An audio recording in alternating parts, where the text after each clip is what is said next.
ஆண்டவராகிய இயேசு கிறிஸ்துவின் அன்பின் நாமத்தினாலே உங்களை வாழ்த்தி வரவேற்கிறேன். கர்த்தர் ஆசீர்வதிப்பாராக. குணமாற தின தியானம் என்ற நிகழ்ச்சியின் வாயிலாக உங்களை சந்திப்பதிலே நான் மிகவும் மகிழ்ச்சி அடைகிறேன். கடந்த நாளிலே நாம் நாவை பற்றி பார்த்தோம். நம்முடைய நாவினாலே வரக்கூடிய நன்மைகள் என்ன அப்படின்னு சொல்லி நாம் பார்த்தோம்.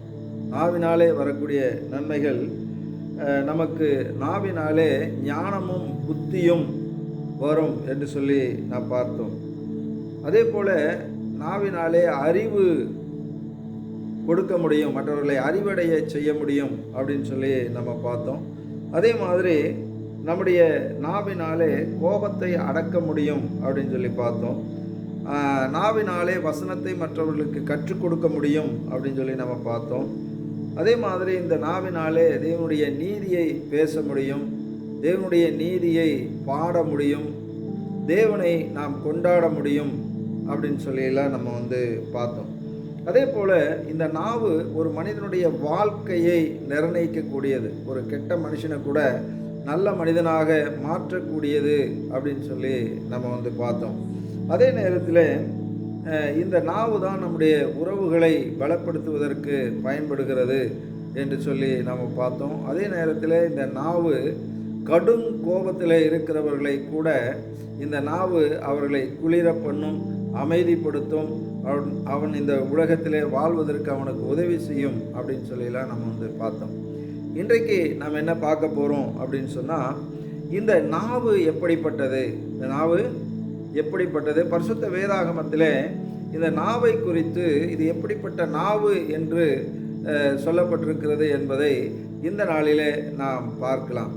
நம்முடைய வாழ்க்கையில் நாம் நினைக்கிறோம் என்ன அப்படின்னு சொன்னால், என் நாவு, நான் ஏன் இப்படி பேசுவேன், அல்லது இந்த நாவை பற்றி ஒரு அக்கறை இல்லாமல், ஒரு விழிப்புணர்வு இல்லாமல் இன்றைக்கி நிறைய நம்முடைய வாழ்க்கையில் நாம் நஷ்டங்களை நம்ம சந்திக்கிறோம். அது மாத்திரமல்ல, பல பிரச்சனைகளிலே நாம் சிக்கிக்கொள்ளுகிறோம், மன உளைச்சல்களுக்கு ஆளாகி கொள்ளுகிறோம். ஆகையினாலே இந்த நாவு என்ன மாதிரி வேலையெல்லாம் செய்யுது அப்படிங்கிறத குறித்து நாம் இன்றைக்கு பார்க்க போகிறோம். ஏசாயா தீர்க்கதரிசன புத்தகத்திலே 3ஆம் அதிகாரம் 8வது வசனத்தை நாம் வாசிக்கும் போது, ஏனென்றால் எருசலேம் பாழாக்கப்பட்டது, யூதா விழுந்து போயிற்று, அவர்கள் நாவும் அவர்கள் கிரியைகளும் கர்த்தருடைய மகிமையின் கண்களுக்கு எரிச்சல் உண்டாக்கத்தக்கதாக அவருக்கு விரோதமாய் இருக்கிறது. இங்கே நாம் பார்க்கிறோம், இந்த நாவு ஆண்டவருக்கே எரிச்சலை உண்டாக்குகிறது அப்படின்னு சொல்லி. நம்ம ஒரு மனிதனை எரிச்சல் உண்டாக்கினால் கூட ஏதோ தப்பித்து கொள்ளலாம். ஆனால் நம்முடைய நாவு நம்மை படைத்த ஆண்டவரையே எரிச்சல் உண்டாக்குகிற ஒரு நாவாக இருக்கிறது.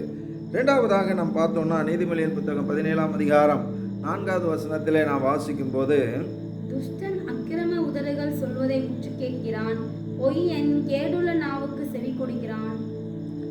இங்கே இந்த வேதத்திலே நாம் வாசிக்கிறோம், இந்த நாவிலே நாம் சில நேரங்களிலே பொய் பேசுகிறோம். இந்த நாவிலே இது கேடு உள்ள நாவு என்று சொல்லப்பட்டிருக்கிறது. கேடு அப்படின்னு சொன்னால் கெடுதல் அப்படின்னு சொல்லி நம்ம சொல்லலாம். இந்த நாவு நம்மையும் கெடுக்கும், மற்றவங்களையும் அது கெடுக்கும். அதனால தான் இங்கே கேடு உள்ள நாவு என்று சொல்லப்பட்டிருக்கிறது.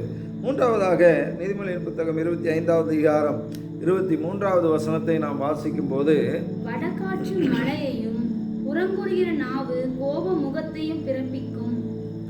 அப்போ இந்த நாவு என்ன செய்கிறதாம், புறம் கூறுகிறது அப்படின்னு சொன்னால், ஒருத்தருக்கு தெரியாமல், அவங்களுக்கு தெரியாமல் அவங்கள பற்றி மற்றவங்கள்ட்ட பேசுறது. அப்போ இது என்ன பண்ணுது அப்படின்னு சொன்னால், மனிதனை ரொம்பவும் இந்த புறம் கூறும்போது அது பல விஷயங்களில் கூப்பிட்டு என்கொயரி பண்ணி இப்படி பல பிரச்சனைகளை அது உருவாக்குகிறது. அதனால் இந்த நாவு நம்ம நினைக்கிறோம் ரொம்ப நல்ல நாக்கு அப்படின்னு சொல்லி நம்ம நினச்சிக்கிட்டு இருக்கிறோம். ஆனால் ஆண்டவர் இந்த நாக்கை குறித்து சொல்லும்போது, இது கேடுள்ள நாவு, இது புறங்கூறுகிற நாவு என்று சொல்லி அவர் சொல்லுகிறார். நீதிமொழியின் புத்தகத்தில் 26ஆம் அதிகாரம் 28வது வசனத்தை நாம் வாசிக்கும் போது, கள்ள நாவு தன்னால் கிளேசப்பட்டவர்களை பகைக்கும், இச்சகம் பேசும் வாய் அழிவை உண்டு பண்ணும். இங்கே சொல்லியிருக்கிறது கள்ள நாவு என்று சொல்லி. கள்ளம் என்று சொன்னால் திருட்டு அப்படின்றாங்க. கள்ளன் பாரு, கள்ளன் முழிக்கிறான், மாறி முழிக்கிறான் பாரு, கள்ளத்தனம் பண்ணுறான் பாரு அப்படின்னு சொல்லி சொல்கிறாங்க. அப்போ இந்த நாக்கு என்ன பண்ணும் அப்படின்னு சொன்னால் நிறைய விஷயங்களை மறைக்கும். மனசுக்குள்ளே இருந்து சொல்லணும்னு தோணும் பாருங்க, இந்த உண்மையை இப்படி சொல்லிடணும்னு. ஆனால் உள்ள மனசு சொல்லும், ஆனால் இந்த நாக்கு சொல்லாது. ஏன்னா சொன்னீங்கன்னா அது உடனே மூளைக்கு ட்ரான்ஸ்ஃபர் பண்ணி நீ சொன்னீங்கன்னா உனக்கு அப்படி ஆகிடும் இப்படி ஆகிடும் சொல்லாத அப்படின்னு சொல்லி இந்த நாவு நிறைய விஷயங்களை மறைத்து பேசும். அதான் மறைக்கிறது பேர் தான் கள்ளம் அப்படின்னு சொல்லி சொல்கிறாங்க. அப்போது நம்முடைய வாழ்க்கையில் நம்மை கள்ளனாக்குறது, கள்ளத்தனமாக செய்கிறது இந்த நாவு தான் என்று சொல்லி ஆண்டவர் சொல்லுகிறார். மீகாவின் புத்தகத்தில் 6ஆம் அதிகாரம் 12வது வசனத்தை நாம் வாசிக்கும் போது, அவர்களில் ஐஸ்வர்யம் உள்ளவர்கள் கொடுமையால் நிறைந்திருக்கிறார்கள், அவர்களுக்குள் வாசமாய் இருக்கிறவர்கள் பொய் பேசுகிறார்கள், அவர்கள் வாயிலுள்ள நாவு கபடம் உள்ளது. அப்போ கபடம் உள்ள நாவு, கபடம் அப்படின்னு சொன்னால் உள்ள ஒன்று வச்சுக்கிட்டு வெளியே ஒன்று பேசுறது. அப்போ உண்மை ஒன்றா இருக்கும், ஆனால் இந்த நாக்கு உண்மை இல்லாத ஒன்றை சொல்லிக்கிட்டு இருக்கும். ஆனால் மனசாட்சி சொல்லும், இல்லை நீ இப்படி சொல்கிறிய, இப்படி பேசுகிறிய, இது சரியா அப்படின்னு சொல்லும். அதெல்லாம் அது கண்டுக்காது. அந்த நாவு ரொம்ப மோசமாக இருக்கும். அது மறைச்சி பேசுகிறதுல உள்ள ஒன்று இருக்கிறத அதை தடுத்துட்டு இது மூளை சொல்கிறத கேட்டுட்ருக்கும், மனசு சொல்கிறத கேட்காது. அப்போ இந்த நாவு இவ்வளவு ஒரு மோசமானதாக இருக்கிறது என்று வேதம் நமக்கு சொல்லுகிறது. செப்பனியா புத்தகம் 3ஆம் அதிகாரம் 13வது வசனத்தை வாசிக்கும் போது, இஸ்ரவேலில் மீதியானவர்கள் அநியாயம் செய்வதில்லை, அவர்கள் பொய் பேசுவதும் இல்லை, வஞ்சகனாவு அவர்கள் வாயில் கண்டுபிடிக்கப்படுவதும் இல்லை, அவர்கள் தங்களை பயப்படுத்துவார் இல்லாமல் புசித்து படுத்துக் கொள்வார்கள். இங்கே வஞ்சகனாவு அப்படின்னு சொல்லி சொல்லப்பட்டிருக்கிறது. வஞ்சகம் என்று சொன்னால் வஞ்சிக்கிறது. அதாவது கொடுக்கக்கூடியதை கொடுக்காமல் வைத்து கொண்டால் அது வஞ்சகம் அப்படின்னு சொல்லி சொல்கிறாங்க. அப்போ சொல்ல வேண்டியதை சரியான நேரத்திலே சொல்லாமல் மற்றவர்கள் பாதிக்கப்பட்ட போதோ அல்லது நம்மே பாதிக்கப்பட்ட போதோ சில நேரம் அந்த உண்மையை சொல்லுவாங்க. ரொம்பவும் அது எப்படியாவது மறைச்சி தப்பிச்சிக்கலாம் அப்படின்னு சொல்லி பார்ப்பாங்க, ஆனால் தப்ப முடியாது. அப்போது இவங்க சிக்கி அதில் சீரழிஞ்ச பின்னால் அந்த உண்மையை சொல்லுவாங்க. அதுதான் வஞ்சிக்கிறது. இந்த நாவு நம்மையே என்ன செஞ்சிடும்னா அதை வஞ்சிச்சிடும். அதனால் நம்முடைய வாழ்க்கையில் இந்த நாவுக்கு நாம் மிகவும் ஜாக்கிரதையாக இருக்க வேண்டும். அடுத்தது நாம் சங்கீத புத்தகம் 140வது அதிகாரம் 11வது வசனத்தை நாம் வாசிக்கும் போது, பொல்லாத நாவுள்ளவன் பூமியிலே நிலைப்பதில்லை, கொடுமையான மனுஷனை பறக்கடிக்க பொல்லாப்பு அவனை வேட்டையாடும். இப்போ பொல்லாத நாவு என்று சொன்னால் சரியில்லாதது.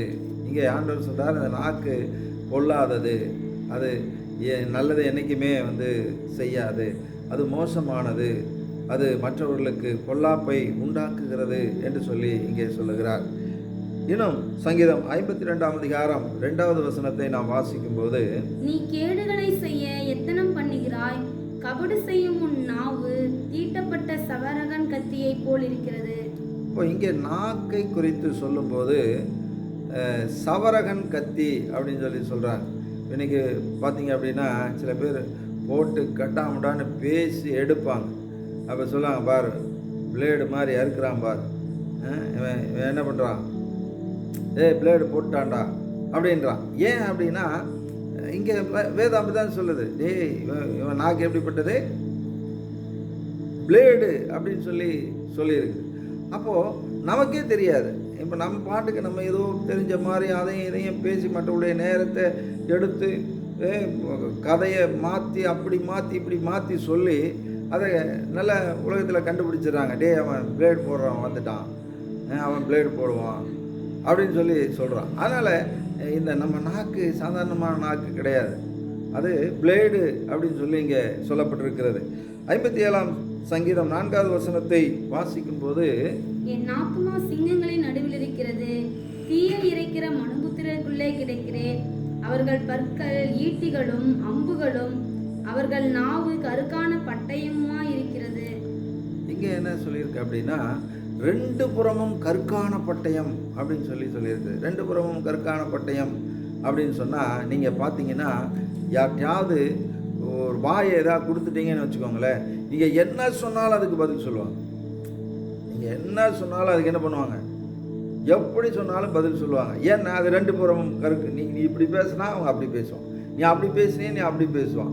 அதாவது உங்களால் என்ன பண்ண முடியாது, நீங்கள் நினைக்கிறத அவன்கிட்ட வாங்கவும் முடியாது, நீங்கள் நினைக்கிறத அவன் செய்யவும் வைக்க முடியாது. ஏன்னா எதை கேட்டாலும் அதுக்கு பதில் சொல்லுவான், எதை கேட்டாலும் அதை என்ன செய்வான். அதான் ரெண்டு புறமும் நீ நீதியாக பேசினாலும் நீதியாக பேசுவான், அநீதியாக பேசினாலும் அவன் என்ன பண்ணுவான், அநியாயமாக பேசுவான். ஏன் அப்படின்னா இந்த நாக்கு அவ்வளோ ரெண்டு பக்கமும் கருக்கு உள்ள ஒரு பட்டயம் அப்படின்னு இருக்குது. அதுக்கப்புறம் பார்த்தீங்கன்னா ஈட்டி அப்படின்னு சொல்லியிருக்கு. அந்த நாக்கு எப்படிப்பட்டது, ஈட்டி என்று சொல்லி இருக்கிறது. ஈட்டி அப்படின்னு சொன்னால் பார்த்தீங்கன்னா இந்த ஈட்டியை வச்சு நம்மளை பாதுகாத்து கொள்ளவும் முடியும், இந்த ஈட்டியை வச்சு மற்றவங்களை கொலை செய்யவும் முடியும். எப்படின்னு கேட்குறீங்களா? எப்படின்னா இப்போ நம்ம ஒரு காட்டுக்குள்ளே போகிறோம்னு வச்சுக்கோங்களேன், அந்த காலத்தில் தான் ஈட்டி தான் இருக்கும். அப்போ அந்த சிங்கம் வந்தால் கூட தாவீது அந்த ஈட்டியில் தான் வந்து குத்தி அந்த சிங்கத்தை கொல்லுவான், கரடியை கொல்லுவான். இந்த மாதிரி எதிரிகள் வந்தாலும் அந்த ஈட்டியில் தான் வந்து குத்துவாங்க. அப்போது இந்த ஈட்டி என்பது என்ன அப்படின்னு சொன்னால் நம்ம நாக்குக்கு ஒப்பிட்டு சொல்லியிருக்கிறது. இந்த ஈட்டியை வச்சு என்ன செய்ய முடியும், எதிரிகளையும் வீழ்த்த முடியும். இந்த ஈட்டியை வச்சு நம்மையும் பாதுகாத்து கொள்ள முடியும். அப்போது இந்த நாக்கு எதுக்காக கொடுக்கப்பட்டிருக்கிறது என்று சொன்னால் நம்மையும் பாதுகாத்து கொள்ள வேண்டும், மற்றவர்களையும் பாதுகாத்து கொள்ள வேண்டும் என்று சொல்லியிருக்கிறது.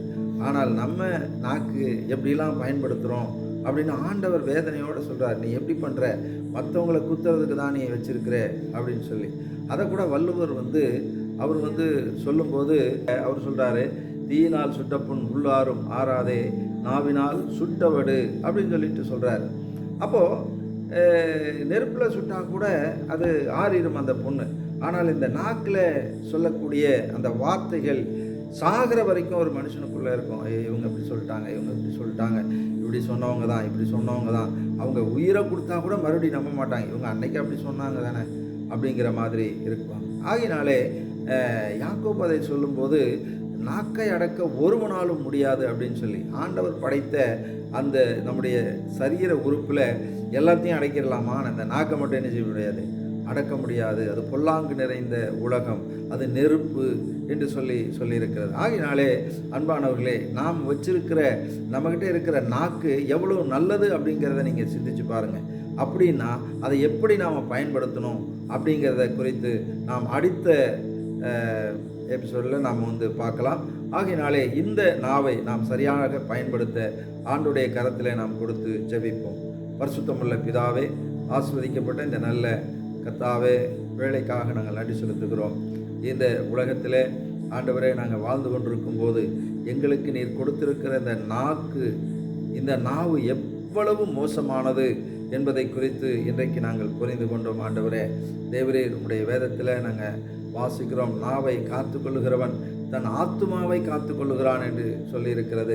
இந்த நாக்கு ஆண்டவரே தேவரே, நாங்கள் நன்மை அடைவதற்காக, மற்றவர்களுக்கு நன்மையை சொல்லுவதற்காக, உம்மை துதிப்பதற்காக, உம்மை பாடுவதற்காக படைக்கப்பட்ட நாவு.